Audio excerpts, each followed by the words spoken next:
Hello दोस्तों, मैं हूं जाहिद अख्तर और आप लोग देख रहे हैं ड्रीम लॉ क्लासेस।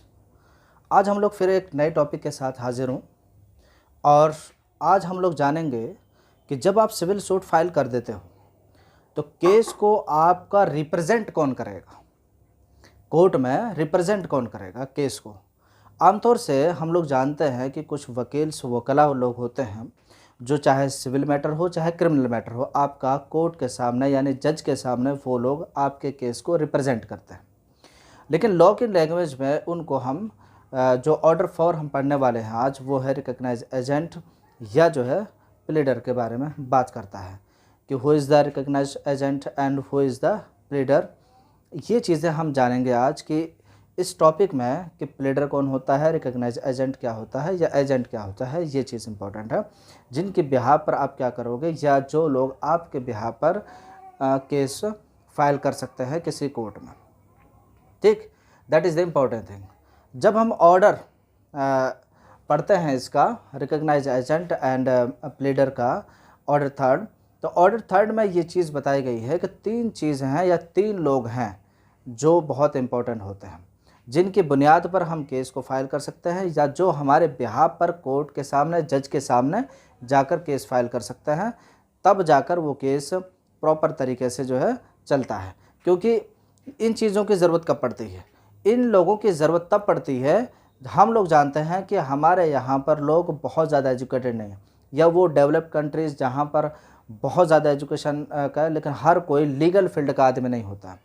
अब केस को आपका जो हुआ है, डिस्प्यूट को जो हुआ है बिटवीन 2 पार्टीज़, उसको रिप्रेजेंट करने का जो सही पर्सन जो होता है, जो एक कॉम्पिटेंट पर्सन जो होता है वो होता है उस लीगल फील्ड का आदमी होना चाहिए। इसीलिए इन सब चीज़ों की ज़रूरत पड़ती है। आइए हम लोग स्टेप बाय स्टेप देखते हैं कि सबसे पहले क्या चीज़ है। सबसे पहले जो है ऑर्डर 2 के अंदर जब हम पढ़ेंगे तो वो आएगा वहाँ पर रिकग्नाइज एजेंट। तो एक रिकग्नाइज एजेंट होगा। अब रिकग्नाइज एजेंट को कौन अपॉइंट कर सकता है या कौन रिकग्नाइज एजेंट हो सकता है। सबसे पहले हम जानते हैं कि रिकग्नाइज एजेंट किसको कहेंगे आप। ये रिकग्नाइज एजेंट में सबसे पहले आएगा कि जिसको आपने पावर ऑफ अटॉर्नी दे रखी हो, पावर ऑफ अटॉर्नी दे रखी हो तो उस पर्सन को हम कहेंगे कि ये he is a recognise person. या जिसको आपने अथोराइज कर रखा हो कि आप मेरे बिहाफ पर ये काम कर सकते हो, आप मेरे बिहाफ पर जो है कोर्ट के सामने जा सकते हो, उसको आप रिकग्नाइज एजेंट कहोगे। या थर्ड पे आएगा कि carry on business and trade, कि आपके बिहाफ पर कोई ऐसा पर्सन है जो बिजनेस को चला रहा है, जो आपका ट्रेड एंड कॉमर्स जो है उसको रन कर रहा है। अगर वो पर्सन है तो वो भी रिकग्नाइज एजेंट में आएगा क्योंकि वो ऑलरेडी आपने रिकग्नाइज कर रखा है, उसको ऑलरेडी आपने एक पहचान दे रखी है जिसकी बुनियाद पर आपके बिहाफ पर वो क्या करता है, जो आपके मामलात होते हैं, जो आपके डिस्प्यूट्स होते हैं वो उनको देखता है। आमतौर से आपने देखा होगा कि बहुत बड़ी कंपनियां होती हैं जैसे इंश्योरेंस कंपनीज है या कोई बड़ी, उनके यहाँ पर एक लीगल डिपार्टमेंट होता है, उसमें बहुत सारे लीगल एडवाइज़र्स होते हैं जो इन्हीं सारी चीज़ों को वो देखते हैं। तो अगर इस तरह के लोगों को पहले से आपने रिकग्नाइज कर रखा है या हायर कर रखा है कंपनी ने, तो पता है कि भाई ये लोग हैं, इनके ब्याह पर एक केस लड़ेंगे तो वो रिकग्नाइज एजेंट की कैटेगरी में आ जाएंगे। दूसरा आता है pleader. Who is the pleader. Pleader की डेफिनेशन जब हम पढ़ेंगे तो प्लीडर की डेफिनेशन सेक्शन 2 के 15 में दी गई है, सेक्शन 2 के 15 में दी गई है। अब ये प्लीडर कौन कौन हो सकता है, वहाँ पर हम लोग देखते हैं कि 3 लोगों के बारे में कहा गया है। एक तो एडवोकेट, दूसरा वकील हो सकता है, तीसरा जो है ये जो अटॉर्नीज़ होते हैं या बैरिस्टर्स वगैरह, इन सबको।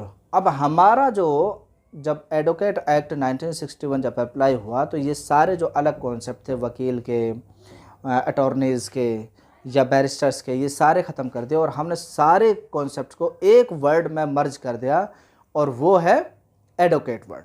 अब जब इंडियन एडवोकेट्स एक्ट हम पढ़ेंगे 1961 का तो वहाँ पर सिर्फ एडवोकेट आ जाएगा। अब इसके डेफिनेशन के हिसाब से 215 के डेफिनेशन के हिसाब से हम जान लिए कि प्लीडर क्या होता है। तो डेफिनेशन ये चीज़ होगी, फिर उसको अपॉइंट कौन करेगा, ये इंपॉर्टेंट चीज़ है। ठीक, अब जो है कि होम अपॉइंटमेंट उसका कैसे होगा। जब आप एक सेकेंड इसको हम लोग थोड़ा सा भी डिले कर देते हैं कि भाई अपॉइंटमेंट के, क्योंकि इनका तीनों का प्रोसीजर सेम है तो वो तीनों पर अप्लाई करेंगे हम उस चीज़ को। अब आती है ये चीज़ बताई गई है रूल 4 में। अब आती है रूल 6 की बात करते हैं हम लोग, agent. Who is the agent?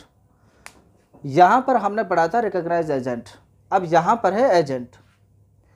जब आप रूल 6 पढ़ेंगे तो वहाँ पर एक चीज़ क्लियरली आपको समझनी पड़ेगी कि इस पर्सन के अलावा की बात की जा रही है। यहाँ पर ये पर्सन इंक्लूड नहीं है उसमें। अगर इस पर्सन को हम इंक्लूड कर देंगे तो फिर इसको अलग से जिक्र करने की, अलग से डिस्कस करने की ज़रूरत नहीं है। इसका मतलब ये कि ये पर्सन मौजूद नहीं है। इसका मतलब ये कि ये पर्सन मौजूद नहीं है, ना ये मौजूद है, तब जाकर हम एक एजेंट को मुंतखब कर रहे हैं, एक एजेंट को हम ला रहे हैं, रिकॉग्नाइज कर रहे हैं। अब इसका दो तरीका है, इसको एजेंट को मुंतखब करने का दो तरीका है। इसके आमतौर से ज़रूरत कब पड़ती है? मान लीजिए कि आप जो है इंडिया में रहते ही नहीं हो, लेकिन आपका डिस्प्यूट चल रहा है, तो आप जिस लोकल जगह पर आपका जहाँ पर डिस्प्यूट चल रहा है वहाँ पर आपको किसी एक पर्सन को एजेंट के तौर पर मुंतखब करना पड़ता है कि भाई कि ये पर्सन है जिसकी जो हमारे बिहाफ पर केस लड़ेगा। अगर किसी को आप इशू प्रोसेस करना है या कुछ और करना है आपको, तो आप इस पर्सन के पास भेजिए, या हमको इन्फॉर्म करता रहेगा सारी चीज़ों को। ठीक, तो इसका जो तरीका है, जो पर्सन है जिसके खिलाफ जो पार्टी टू सूट है वो खुद कर सकता है ये चीज़, और अगर वो खुद नहीं करता है तो ऑर्डर ऑफ कोर्ट के ज़रिए भी हो सकता है कि कोर्ट ऑर्डर देगी, क्योंकि कोर्ट को दिक्कत होगी ना इशू प्रोसेस में। जब कोर्ट को दिक्कत होगी तो दूसरे पार्टी का जो राइट है स्पीडी ट्रायल जो होना चाहिए उसका इंफ्रिंजमेंट हो रहा है, फिर कोर्ट का अपना वक्त ज़ाया हो रहा है, तो कई तरह के जो इंटरेस्ट हैं वो उनका इन्फ्रिंज हो रहा है, उसका ब्रेक डाउन हो रहा है। अगर ये चीज़ें हैं तो फिर कोर्ट भी ऑर्डर दे सकती है। अब इन तीनों की बात ये आती है कि इनको अपॉइंट कैसे किया जाएगा।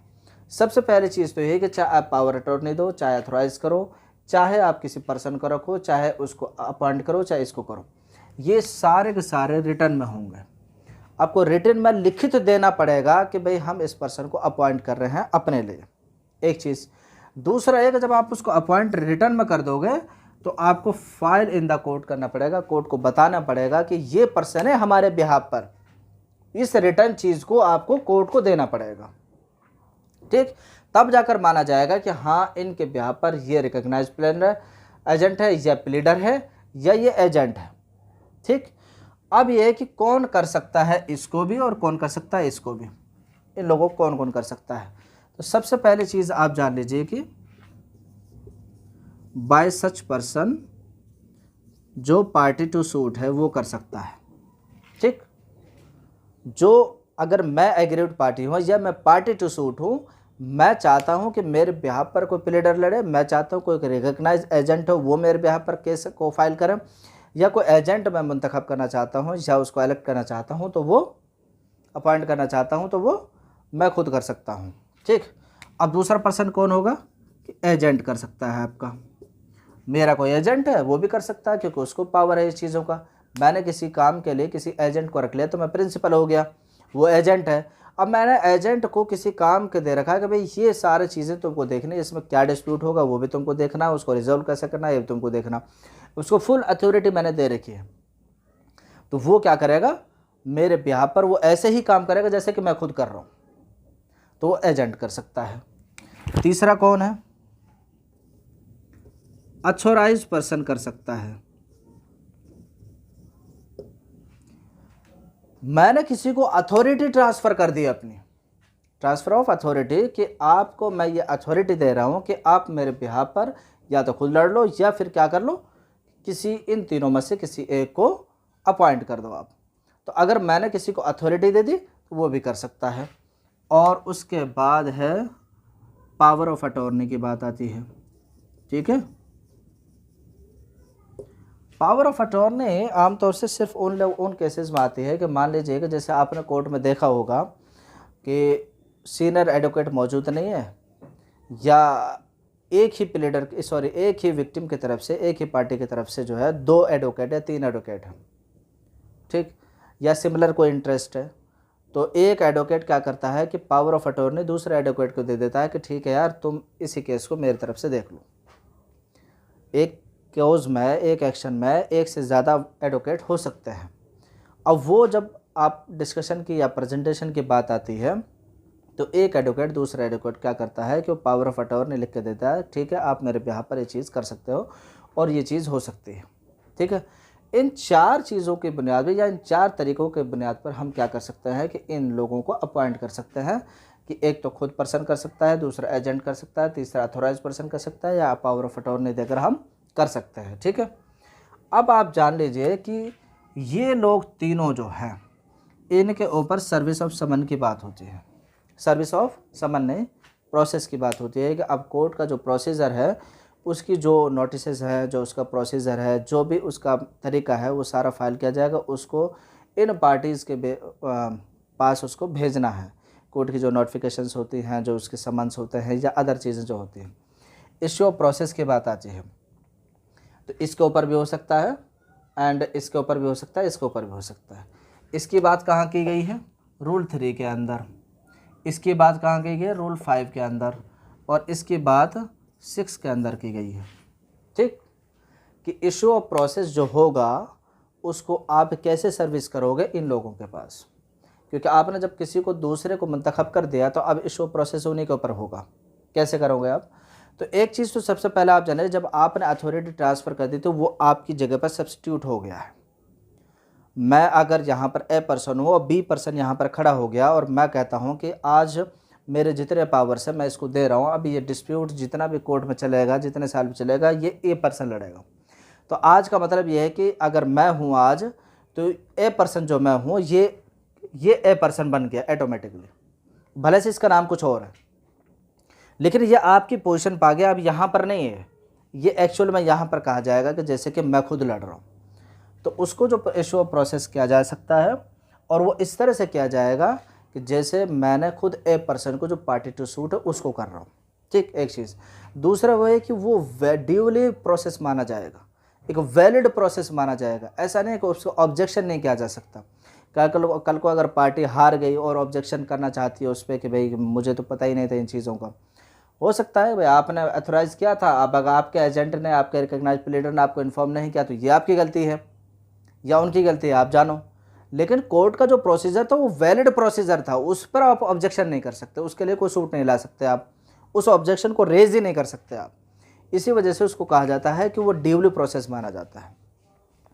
अब ये इंपॉर्टेंट चीज़ आप जानने के बाद कि who is the agent, who is the recognise agent, who is the pleader, तो आप ये चीज़ जानते हो कि जो सबसे इम्पॉर्टेंट चीज़ जो शुरुआत में ही सबसे पहले बताई गई थी रूल 1 के अंदर, कि भाई अपीयरेंस जो होता है जब भी किसी पार्टी का या किसी सूट का किसी कोर्ट के सामने, किसी जज के सामने, वो इन्हीं लोगों के बुनियाद पर होता है। यही लोग आपके बुनियाद पर जाते हैं, या तो खुद पर्सन जाएगा या इन एजेंट्स के बुनियाद पर जाता है। ठीक है, तो होप आपको ये लेसन बहुत ही सिंपल तरीके से मैंने समझाने की कोशिश करी कि रिकग्नाइज एजेंट कौन होता है, प्लीडर कौन होता है, एंड एजेंट कौन होता है। ठीक, उनको जो है अथोराइज यानी उनको अपॉइंट कौन का प्रोसीजर क्या होता है, राइटिंग होगा और कोर्ट में आपको बताना पड़ेगा कौन लोग कर सकते हैं, ये मैंने बताया आपको।